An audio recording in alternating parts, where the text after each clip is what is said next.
Good morning. I apologize for my voice automatically. It is really raggy today. I've been coughing and coughing. It's the season. So let's all change the season. I say we take it to fall or winter. And through a democratic process, you think we can change that?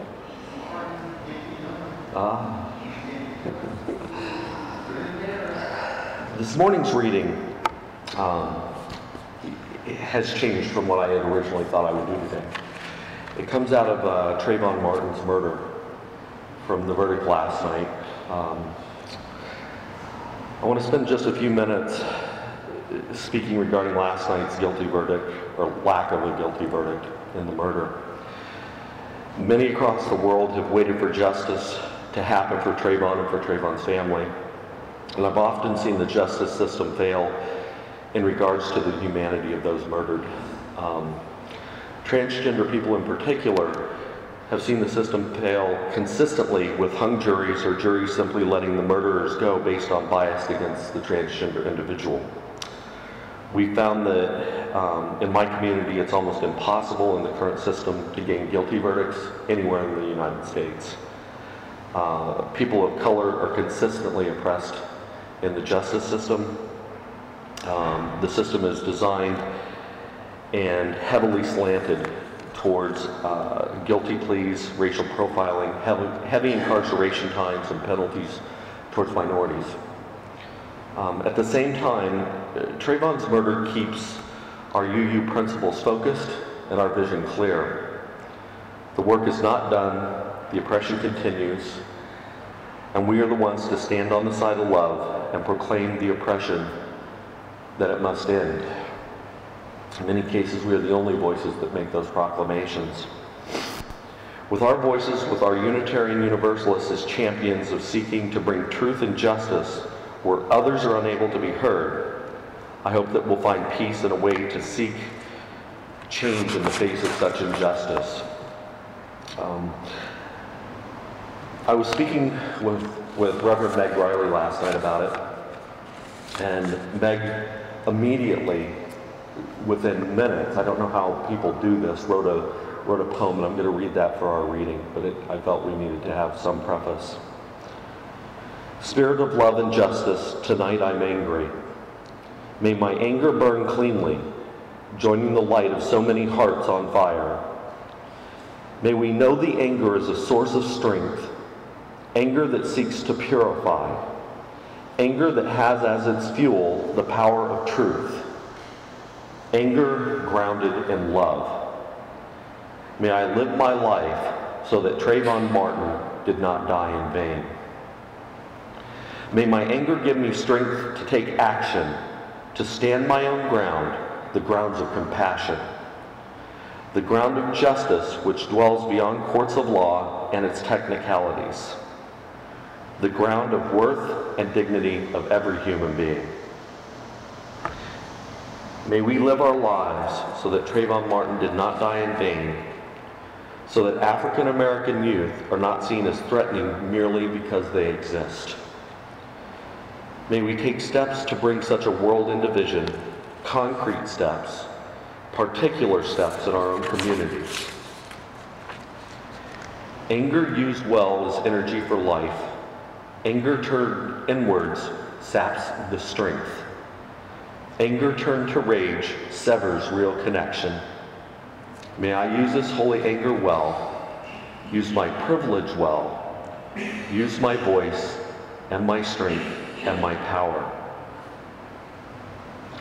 May we draw on the strength of those who have turned anger to love throughout the generations, those who have made a way out of no way, those who have burned but not been consumed by this holy fire. May we remember the strength of our connections to the generations, the ancestors and those yet to be born, the strength of our connection to the fighters and to the lovers. May I live my life so that Trayvon Martin did not die in vain. May we live our lives so that Trayvon Martin did not die in vain. May he live forever in our deeds, in our commitment to justice, which can never be found in any court of law. May it be so. Like I said, awesome.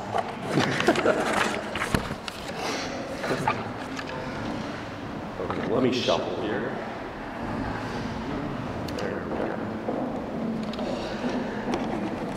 So this morning's sermon is about rainbows and the spectrum of the rainbow. But first I thought I'd tell you a story. How many of you like stories? Oh, okay, good. So a young couple moves into a new neighborhood.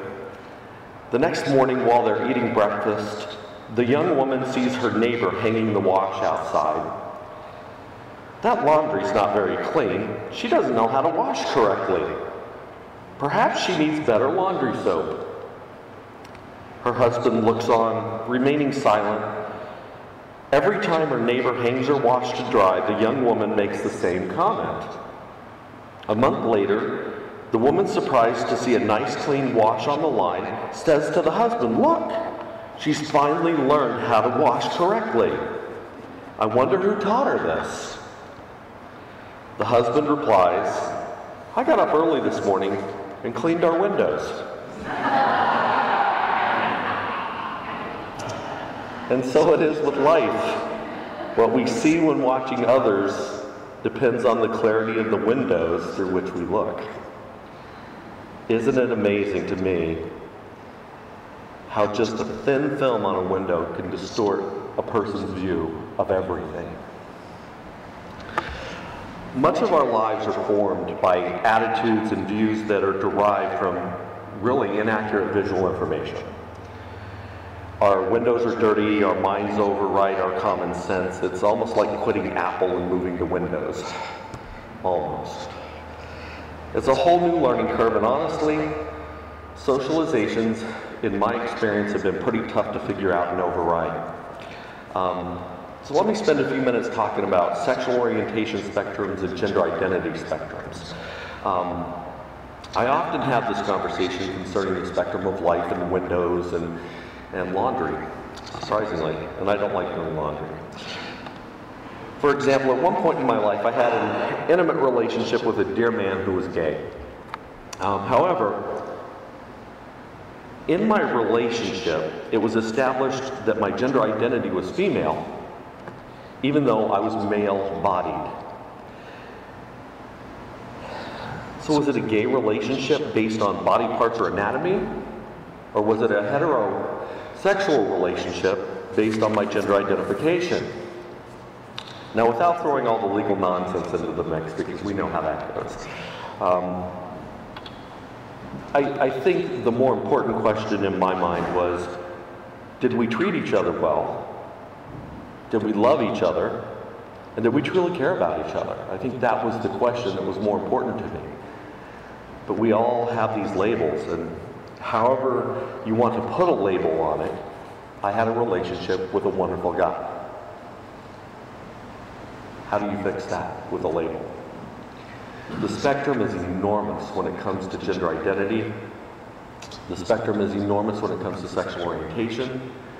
And it's enormous when it comes to humanity as a whole of who we are. I know many transgender individuals who are in relationships, and they may be preoperative, post-operative. Their gender identity dictates their sexual orientation. Or does their anatomical presentation dictate their orientation sexually? It's a misnomer as far as I can tell that who you love somehow has to have a label put on it in a spectrum to be able to define love.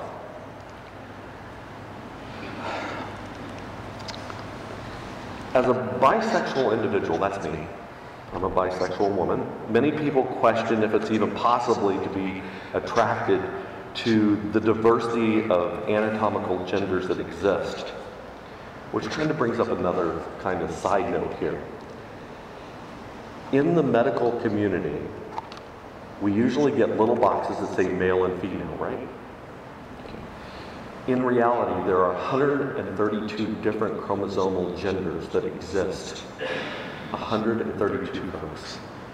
And we take all that and we distill it down and say, okay, based on what this looks like, we have male and female. That's all we're going to look at. That leaves a whole spectrum of 130 potential classifications out or labels. So how do we really base gender and gender identity? How do we work with that? Do we label it?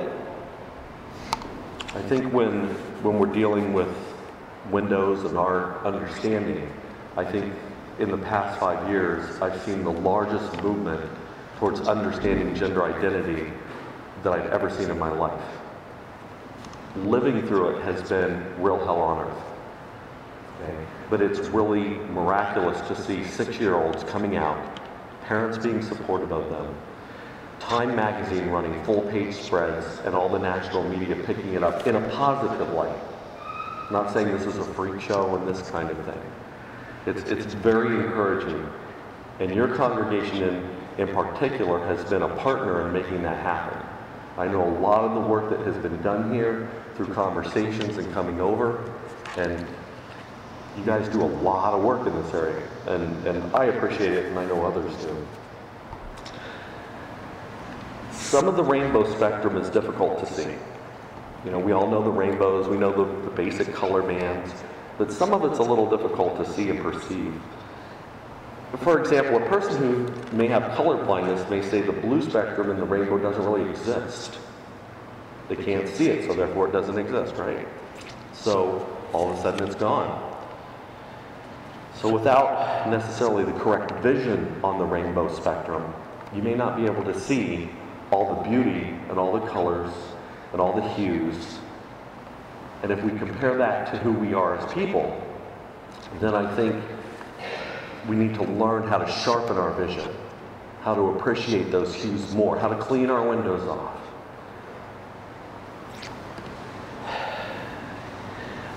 I see the problem as being, we've been socialized to have specific views through our windows.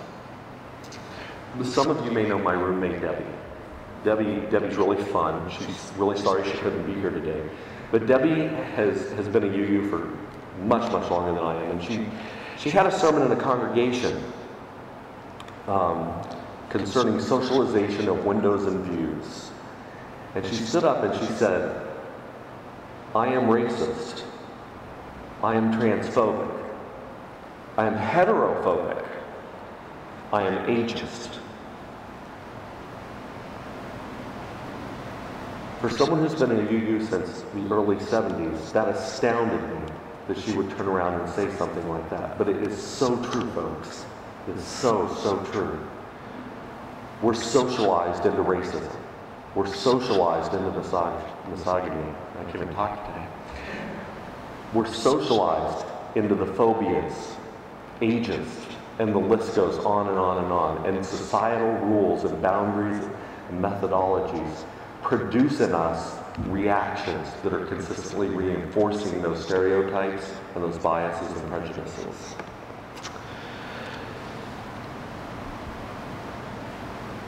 Differently, well, again, we carry a lifetime of these biases. My previous ex-wife was blind. She was very bright, but she was completely blind, and we had a guide dog. We had several guide dogs. We had Meg and Taj and Candy, and they're lovely animals. But what was really interesting was more of how people interacted with us as a whole, based on their distortions. What was really interesting is some people would come up and they would talk to the dog and ask questions so that Sue could answer to the dog. Or they would speak really loudly. And then we became hearing impaired. Or we went into Walmart, and in a full harness that said guide dog on it, the greeter would say, "Ma'am, is that a guide dog?" Or we would have other humorous things happen along the way. We were declined to eat in restaurants. We were told to leave potential buildings because we had the guide dog with us. We'd actually been, my ex was actually in the Philadelphia Inquirer when a pizza restaurant owner refused to serve her because the dog was there. And you would think, You would think by now we would have a handle on some of the things that people need and the tools.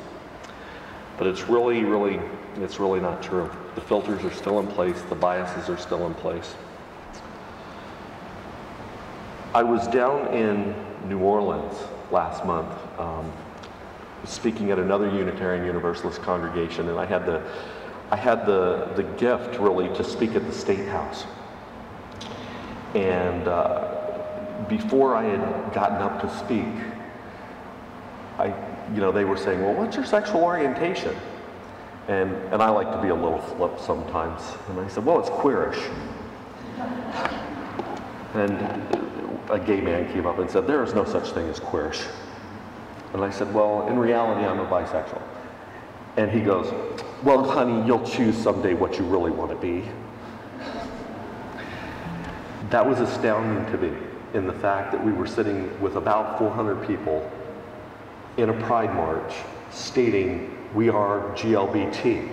And everybody's chanting GLBT, but let's take this B and let's throw it over there, because that's not really real. Again, our filters and our windows and our perceptions and all these things really interfere with our being able to see and to view the true rainbow spectrum, the true world as it exists. Let me bring up another lens, another area that we have perception issues with. Again, socialized. What's our lens and vision look like when it comes to prisoners? Those incarcerated in our jails and prisons. Quite a while back, probably close to 20 years now, I did a lot of prison ministry. And I visited quite a few that were incarcerated and provided support to the families that were devastated. They were shunned in their communities through no fault of the wife or the husband. They were heavily shunned. I have to say, some of the most rewarding work I've had in my entire lifetime is working with incarcerated inmates and their families. The tragedies, the stories of real people caught in dilemmas that they didn't know how to deal with. That doesn't excuse the crimes. It doesn't excuse their behaviors. But it speaks to their humanity. It speaks to who they are as individuals. For me, the evil prisoner lens was removed, and I was able to touch these individuals in ways that many others couldn't. But the tragedy of our system is that we demonize individuals who have been caught in the justice system, even though a good majority today in the justice system do not belong there. Even though they're there for, unequal crimes that are beyond my comprehension today. George Zimmerman walking free blew me away last night, while the young woman who warned a man to get away from her is now going to serve 20 years incarcerated in a Florida prison, which are some of the worst in our country. The injustice of it makes me very, very ill.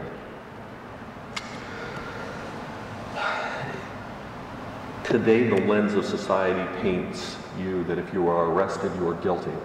That is typically the justice system. That is our lens. That's the dirt that has now the film that's been put over our perceptions. When I grew up, I never thought about that. I never thought about, well, you got arrested, therefore you're guilty. It was always, you're not guilty until that jury tells you that you're guilty, that it's been proven. We don't have that anymore.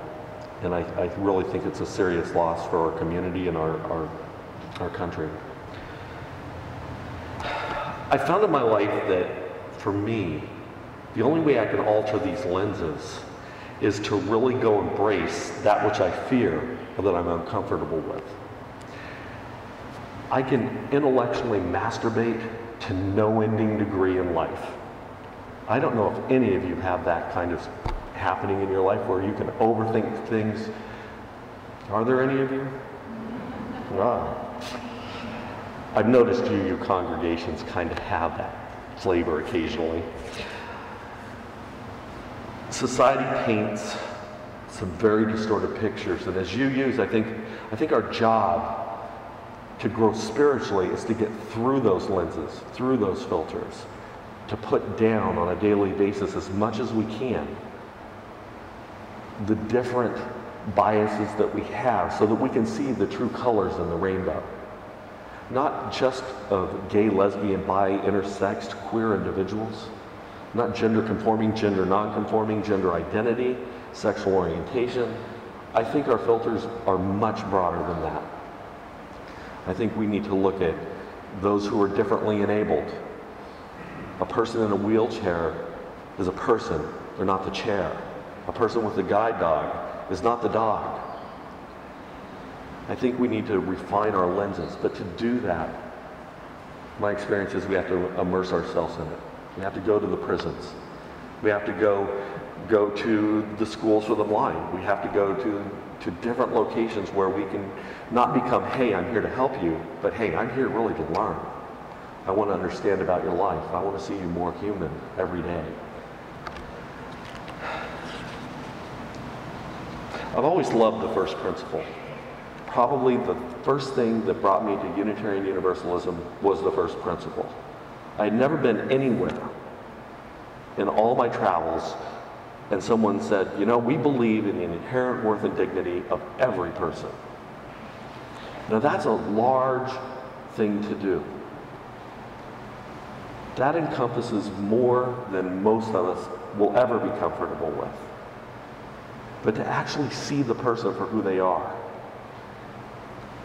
Debbie's right, I'm transphobic. There are members in my own community that I look at and say, what are you doing? That's not unusual. I've been socialized to think that way. But I have to take a step back and say, who is this person? Who is it? Is the laundry clean or is the laundry dirty? It's my window that's dirty, not theirs. I was telling the story a couple weeks ago about my son's amazement when he was younger of finding a copper penny in the ground. He had played in the yard, he had been digging around in the dirt, and this is kind of an amazing thing for my son. He's also visually impaired. Dirt was never his thing. He would wash his hands 50 times if he got dirty, so him playing in the dirt was like this real spectacular thing. And he found this old penny that had been in the dirt for quite a while, and it was like totally overgrown with stuff and discolored, very hard to read. And he wanted to see what was on the penny. So I took the penny over to the sink and we rinsed it off, and it still wasn't really legible. It was still pretty coarse. You know how they get dark and you can't really see any of the letters or anything. So being a student of rocket science that I have been in my lifetime, I went to the refrigerator and got some taco sauce. And I put the penny in the taco sauce where the acid cleaned up the penny. And he was astounded that this brown lump of metal had turned so bright. He was all excited. And he was able to take it to his magnifier and read the inscriptions and the dates and could see the face, and he was just like really excited. Maybe we all need more taco sauce in our lives. More salsa, more something. A little acid to take off that edge and that dirt. I think the spectrum for me has continually reminded me that I need to clean my own windows. That if I'm feeling uncomfortable, if I'm not really happy about a situation, if I'm starting to get real negative towards an individual, I think the first thing I need to check is my windows. And then I think the second thing is to try to see the inherent worth and dignity of the person. That usually puts some pretty good brakes on me. Not always. I'm a little feisty, so not always. I think it can remind us that often our teachings, the system of government that creates barriers to reality and truth, I think without a diligent cleaning consistently, it leads to oppression, it leads to fear, it leads to injustice, it leads to misunderstandings, hatreds, and ultimately, as Trayvon found, it ended up in his death. That a window of a person who was so biased killed him. So I have a challenge for you this week, because I know you're all up for challenges. You're UUs. All we do is fight the challenge, right? As you go through the week, I'd like you to pick one or two lenses in your life where you're uncomfortable. Or maybe you're just not real happy, or you get angry every time a situation comes up, or you have a lot of fear about it. And I'd like to recommend that you consider clearing it off a little bit. Maybe it's you're afraid of the homeless. Maybe you want to go down to a soup kitchen or go down to a place where you can just pass out some food or sit down and talk to somebody who's lonely. Or maybe over to the Veterans Hospital. Maybe you're afraid of individuals with differently enabled bodies or victims of the war. I want to challenge you with your coworkers, maybe with somebody you know who's struggling. Go sit down. See if you can see the inherent worth and dignity of them. See if you can work through your own lenses. And then maybe the laundry won't be so dirty.